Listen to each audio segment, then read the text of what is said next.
Herzl and the Zionist movement looked at Scripture as a base for Zionist philosophy to take that land from the Palestinians. But they got it from the book. Mistaken understanding of the book. And you're going to pay for your error. You look foolish if you believe that you are the people of God and you begging white folk for a job. No. And you can't see that your God, like it was with Egypt, is curtailing the power of America to produce jobs. And if they can't produce jobs for their millions of unemployed, what makes you think they can produce a job for you? Your days of working for them are over. And the quicker you understand that you're going to have to get up and do something for yourself because they can't do it for you anymore, because they can't anymore do it for themselves. Most of us talk about white supremacy, but we have never understood the architecture of white supremacy. Therefore, we continue to be victims of it because the light of truth has not shown the root of white supremacy. Once the light of the sun strikes the root of the tree dies. And what has happened to black people and white people and Jews and Gentiles is that a small group, 10%, have deceived and misused 85% of the people and sucked their blood to live in luxury at the expense of those who do not understand the law of cause and effect and believe in a mystery God and are poison animal eaters. But the wickedly wise have known the truth. And because they know the truth and they know the time, they are working night and day to trick you out of the promise of God and take you down to hell with them, because the time of their end has come.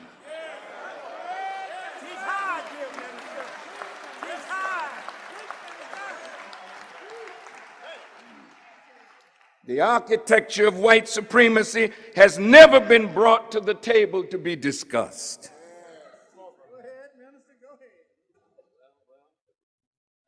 The architecture of white supremacy will have to be exposed so the tree of white supremacy can die and the tree of humanity can live.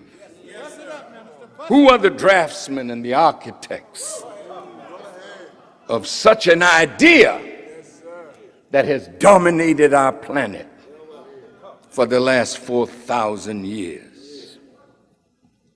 Our historical research department has studied from the scholarship of Jewish historians, scholars, and rabbis.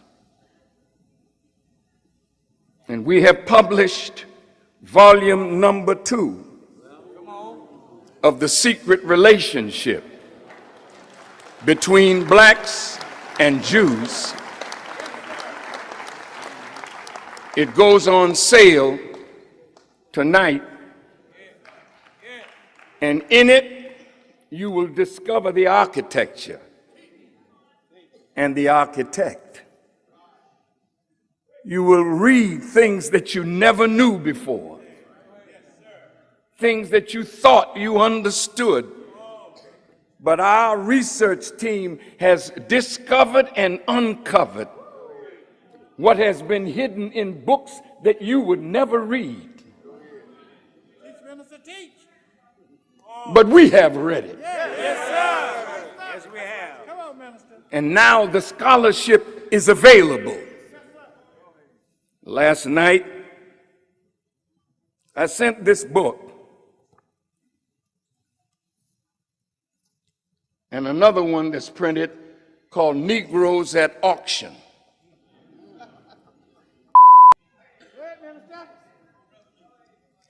I sent it to Mr. Abraham Foxman of B'nai B'rith, to all the leaders of the major Jewish organizations. I sent it to President Obama, to Rahm Emanuel, to David Axelrod, to Timothy Geithner, to Larry Summers, to Ben Bernanke, to all the people that should know what was done to us and can no longer hide. That's why Jesus said, you shall know the truth, and the truth shall set you free. What truth shall you know? If you are not yet free, and you are not, then you do not yet know the truth that Jesus was talking about that would free you from your open enemy. Awaken you. Minister Louis Farrakhan is trying to warn black people to stop begging white people because the times of begging are gone, and black people need to realize their power. And black people need to realize that everything that is happening in the United States today is happening by design. There is something so mystic, something so big that is happening in the United States. And you understand that things are never the same like they used to be. Black people are understanding their significance. Black people are understanding their plight in the United States. And so, according to Minister Louis Farrakhan, begging a white person going to those corporate jobs that are being run by white people to ask for a job is putting your frequency down. Because if you believe the way God took Israelites from Egypt is the way God will salvage American blacks today. And so it is important for us to get to listen to what Minister Louis Farrakhan says about this, because at the end of the day, we need to have some sort of spiritual nourishment. But at the end of the day, you get to understand that whatever he's saying is trying to reflect it to American blacks. One of the most devastating topics or devastating things that has ever happened to black people in human history is slavery, and the topic of white supremacy. According to Minister Louis Farrakhan, he opens up by alluding to how really white supremacy works. And white supremacy works because as black people, we give it power. We give it our energy. So when we stop giving it our energy, when we stop giving it our power, that's when we reclaim who we really are. That's when we reclaim our power. And so, brothers and sisters, I invite you to watch this video by Minister Louis Farrakhan, because he expounds on this important topic that I believe we are all going to find value by watching the video. So if you're watching me for the first time, I'm asking you to please subscribe to the channel, join the membership. I really get to see what I can offer you. So let's get into it. I'll be back and then I'll be sharing my thoughts at the end of it all. Thank you for your time. Let's watch. Cleanse you and reconnect you to the God who has come for your and my salvation. I'll get into more of this during the lecture, but it's too much. You'll have to get the book yourself. Now, after I'm sending it, of course, to all these talking heads, Hannity and Combs and Glenn Beck and Larry King and everybody that talks.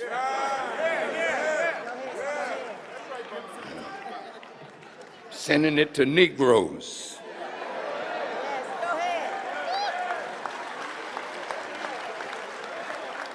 We're sending it to black college presidents.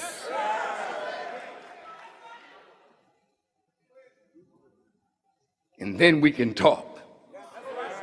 Don't call me to come on no radio or television show until you have read the book.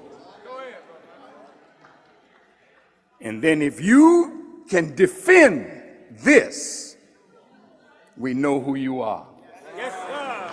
Yes, sir. You're Satan. And I'm exposing you. Because there is no hiding place today. The truth will be made so plain that even a fool will not find place to error. This is the day. This is the time. And I am the man to bring it about.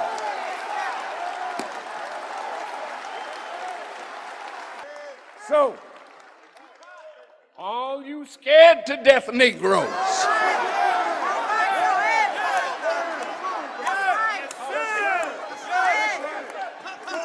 just sit down. Don't you come out to defend our enemy. You sit down and you shut up and tell your master to come on out and deal with this.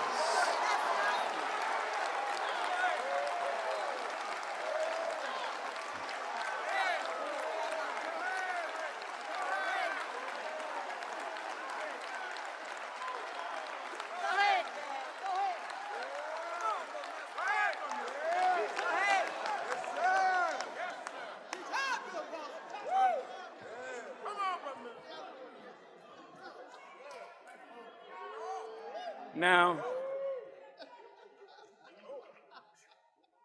let's go for the proof.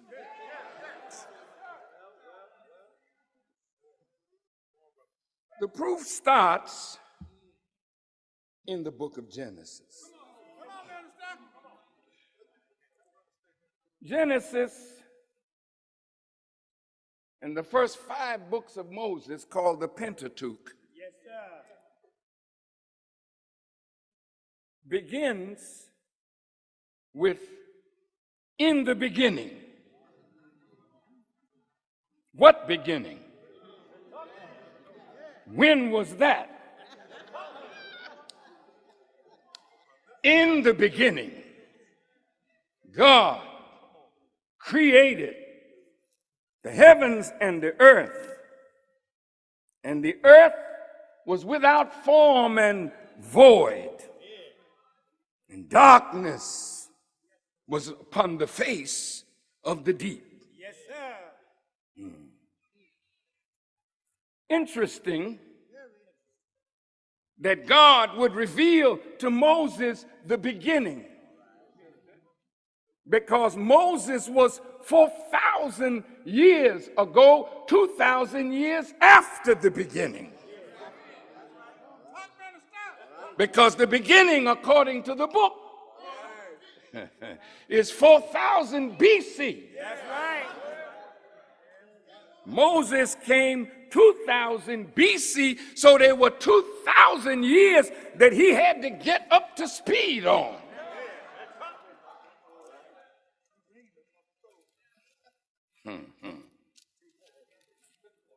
I thank Allah for the Honorable Elijah Muhammad.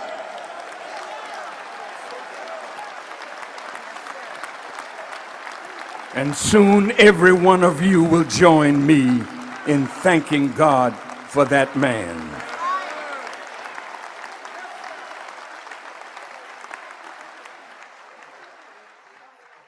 It's talking about the relationship between heaven and earth. I'm just going to be brief, hit these points. cannot function without heaven. There has to be a relationship between earth and heaven in order for life to come up out of the earth, because without the heavens, nothing can come forth from the earth.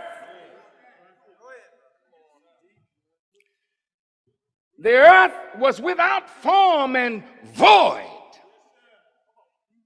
Something needed to be brought out that was without form and given form.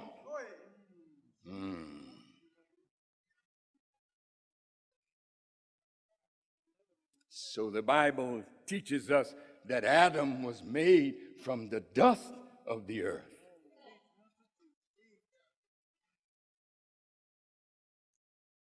But who was on the planet before Adam? Because certainly the beginning of humanity is not 6,000 years. Now you scholars, go look up the pre-Adamites. The pre-Adamites are the aboriginal people of our planet. The darker people. The original people.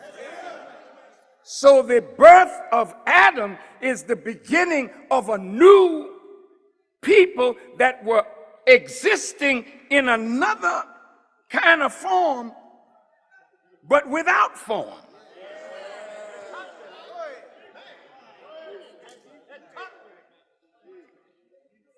And through a process were brought out of the original man.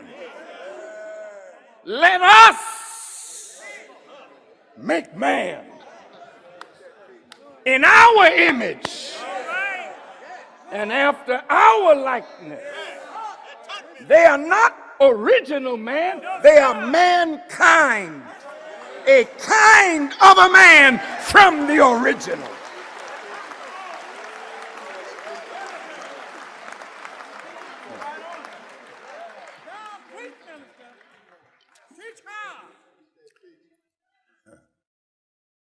And let us give them dominion, power to rule the fowl of the air, the fish of the sea, and every creeping thing that crawls upon the earth. This is why it's very difficult for white people to submit to black leadership. Because they were given dominion.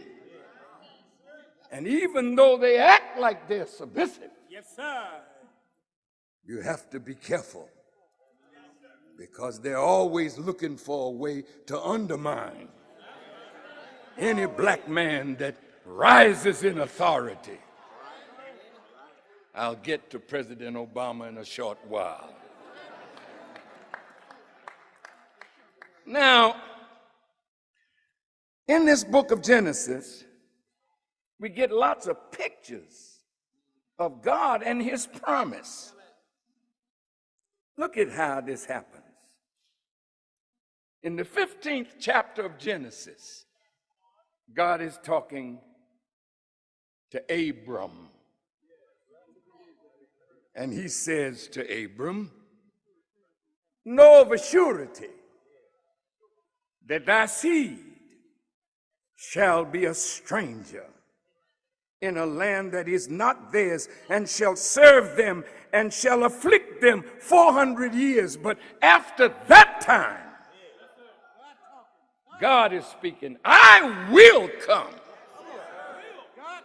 and I will judge that nation which they shall serve, and afterwards shall they come out with great substance and go to their fathers in peace and be buried in a good old age.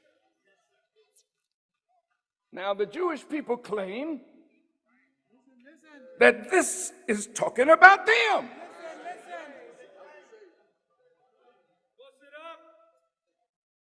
But other than the Bible, There is no historical record of anybody named Jews in bondage in Egypt for 400 years. I remember when Menachem Begin was talking with Anwar Sadat of Egypt, and he talked about how his people were in Egypt and had built the pyramids. And I know, I didn't say Cronkite. I know who I'm talking about. Yes, sir. Yes, sir. Thank you for trying to help me. But in that instant, I didn't need it, but stay around. I might need it a little later on. Go ahead, dear minister. I never mentioned who was doing the interview because it's irrelevant. The fact is that Anwar Sadat said to Menachem Begin, we have no history of nothing like that in our history. That was a hint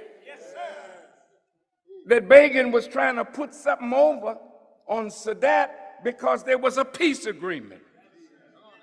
And you always have to think now that when you have peaceful relations, you have to keep your eyes open for the game that may be put over on you by a smart, crooked deceiver. Now, there's no historical record of their suffering in bondage like that. Now, they were freed from a bondage, all right, but that was in the hills and cave sides of Europe.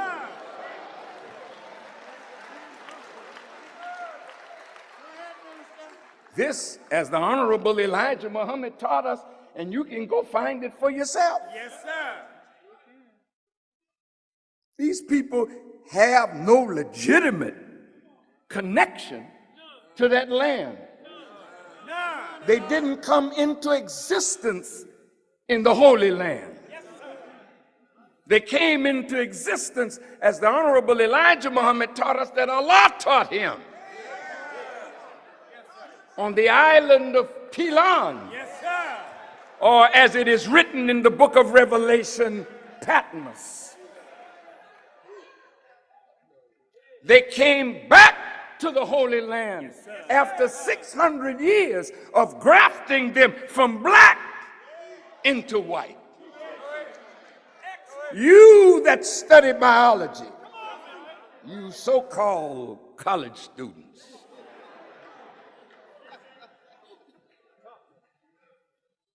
this is almost a damn robbery to make you pay for an education that you can't use. The education has been factored and put before the world. It is inferior teaching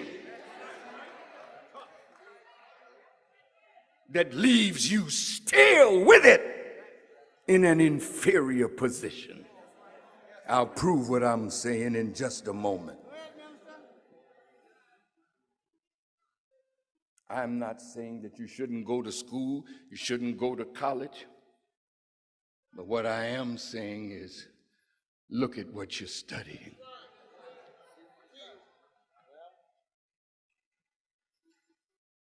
Don't waste your mother's money or your father's in a course that will not allow you to benefit your people or yourself.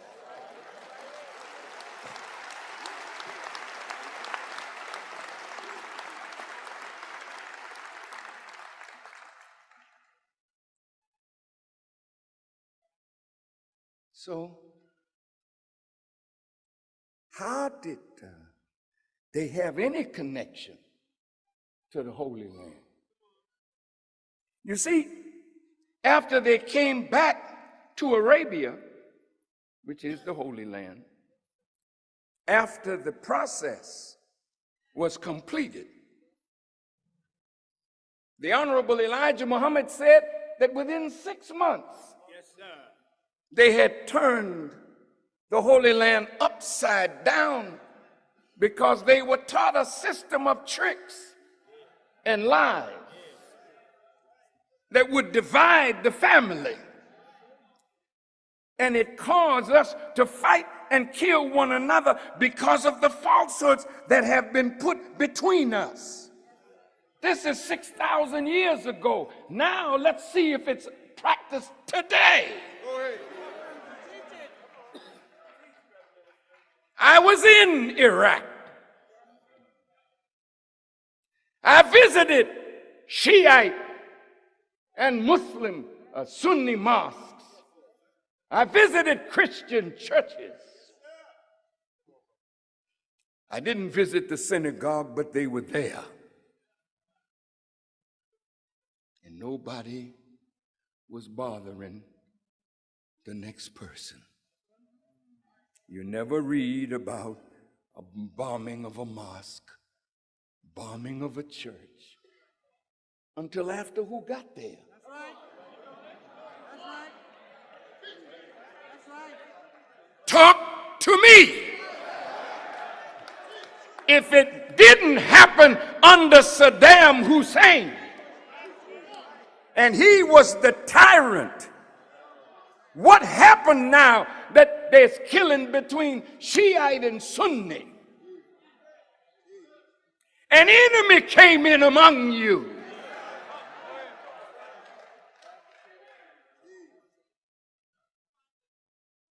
They love to keep us at war with each other.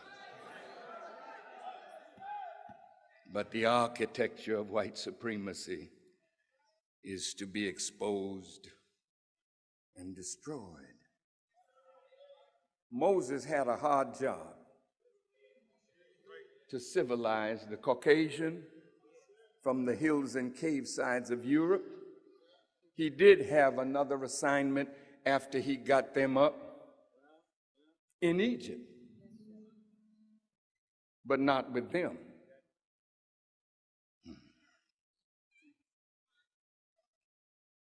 You know, our lessons teach us that we rounded up all that we could find.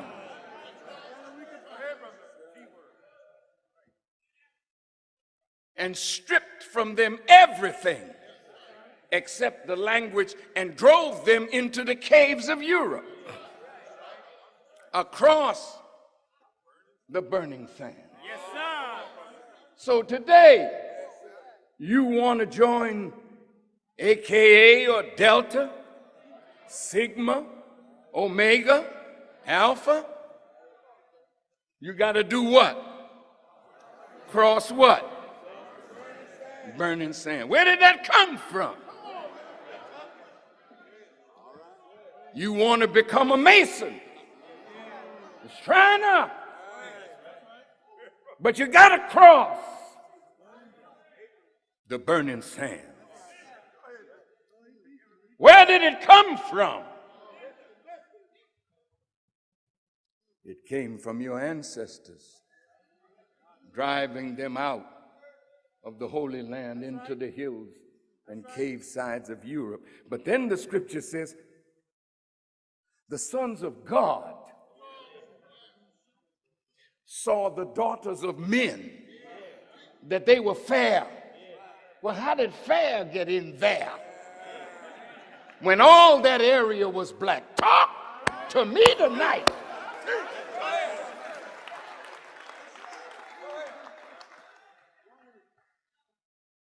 There were no white people in Palestine, in Saudi Arabia, in Iraq. All of that was black people, the original people. But race mixing began. Yes, sir. And then the blacks were moved out. That's right. That's right. When I was in Palestine, or what you call Israel today, as a guest, of our Hebrew Israelite brothers in Dimona. Some of their scholars took me to Jerusalem, and we went down to Jericho, and I saw a man riding on a donkey. He was very, very black. I could not speak his language, but our Hebrew Israelite brothers spoke to him in Hebrew. And I asked the brother, ask him, how long has he been here on this land? He said, as far back as he can remember, he and his fathers and their fathers before them, they have always been on that land. Saudi Arabia, Saud, comes from the word Aswad, which means Black Arabia. How did it get white? Egypt, cradle of civilization.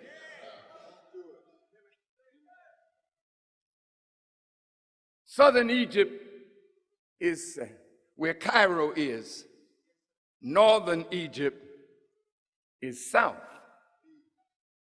because it follows the Nile River, which starts in Uganda and flows north. So everything at the north end of it is called, that's called Upper Egypt. Now look,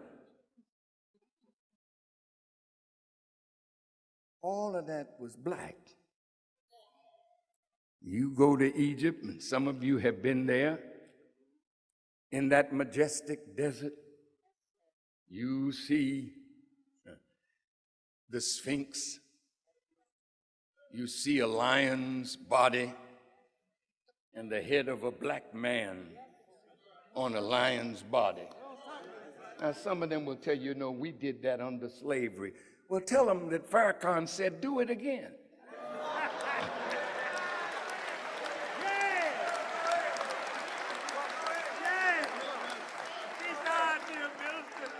Because if you can't do it now, and you can't, you didn't do it then. This was a wise show of the great wisdom of our ancient fathers. Two things cannot rule at the same time. So when the new man came, which is the Caucasian, the black man had to go to sleep in order for the new man to rule. That's right, that's right. So when race mixing began, all these light-skinned ones, you know how it began here, don't you? All us light-skinned ones. And then when you take the light one and he hates black and he marries another light one, then you get lighter ones. And before you know it, the lighter ones look nearly white, and then they tell you they better than the blacker ones, out of which all of them came. Now, if you're not teaching this in school, if you're not showing black people that they are the mother and the father of every human being on the earth, of every race on the earth, of every kindred, every tongue, and every nation, if you are not teaching this, then you're following the line of white supremacy and keeping your children ignorant that they can be used as a tool and a slave by the architects of white supremacy. Well, if they didn't do 400 years in Egypt, could it be that this was prophetic, symbolic picture Hello, brothers and sisters. Welcome back to the channel. I'm hoping that you're doing great. From wherever you watch me from, I'm your host and presenter Digital Stories. Let's have a chat about this. And I agree with what Minister Louis Farrakhan has said, because majority of the things that he said and everything that he predicted and how the United States is going to fall really happened, right? And there's something that he said about black people that is so much important. Even though the United States is crumbling today, that doesn't mean that black people will crumble, because throughout the history, black people have known how to survive. Because when we look at the great ancestors, they're the ones who built wealth for the slave masters. And what we are seeing today, the big banks and all those great corporate institutes that are in the United States today, their background are because of capitalism, right? So when you get to look at the concept of racial capitalism, you understand the roles or the plight of black people in making the United States become what it is today. And so, according to what Minister Louis Farrakhan is trying to explain, he is explaining that in as much as it is getting tough and tough and tough in the United States, you need to understand that the role of black people will never go bad, because God himself is going to protect black people, and he's not going to be letting black people go through all and what they're going through. Another thing that I noticed that he also said in the video is that what is happening to the United States today, somebody might see it as economic, but according to him, there is a divine judgment that is happening in the United States today. And the divine judgment is that God is trying to restore what they took from black people and is taking from them. And I think when you try to look at it spiritually, you get to see a lot of white people today are complaining about the cost of living. And they're just realizing that suffering does not just belong to black people, because they can also fall victims of the same problem. And so while I was watching this video, I tried to relate all these things and how they occurred and how they are. But at the end of the day, I learned that indeed there is a divine judgment that is happening in the United States today, and it takes you to see it. And Minister Louis Farrakhan is calling all black people to take back their power, to take back their frequency and focus on themselves. Because when black people beg them to get those jobs, we give them power, right? But when they stop begging them, they retain their power, and they have their power because you now start thinking of how to invent your own job, on how to run your own business, instead of going and asking for help from these people. Look at it deeply. It's starting to make sense to me, right? Because the more you beg someone, it means that you are giving them the power to control you, because they understand that you're desperate and there's nothing you can do about it. So Mr. Louis Farrakhan is saying, take back your power by not begging. Black person, be innovative. Black ancestors, they were so innovative. They came up with technology, science, mathematics, and all these things. And so it cannot be hard for a black person, because their ancestors, what they did, they were so innovative, and we need to take back the power and claim. And so one thing that still stands out is that what's happening is so much divine, and it takes a spiritual eye to see it. Biggest question, how are people going to survive through this? So join me, and I hope you've watched the video, you've learned from him, and you've seen all that Minister Louis Farrakhan has said, and I hope you get to learn and understand all these concepts, right? I don't have much to say, but I'd like to say that I'm your host and presenter Digital Stories. And if you're watching me for the first time, I'm asking you to please subscribe to the channel, join the membership, and really get to see what I can offer you. But until then, let me see you in my next video. Peace, love, and harmony. Salute.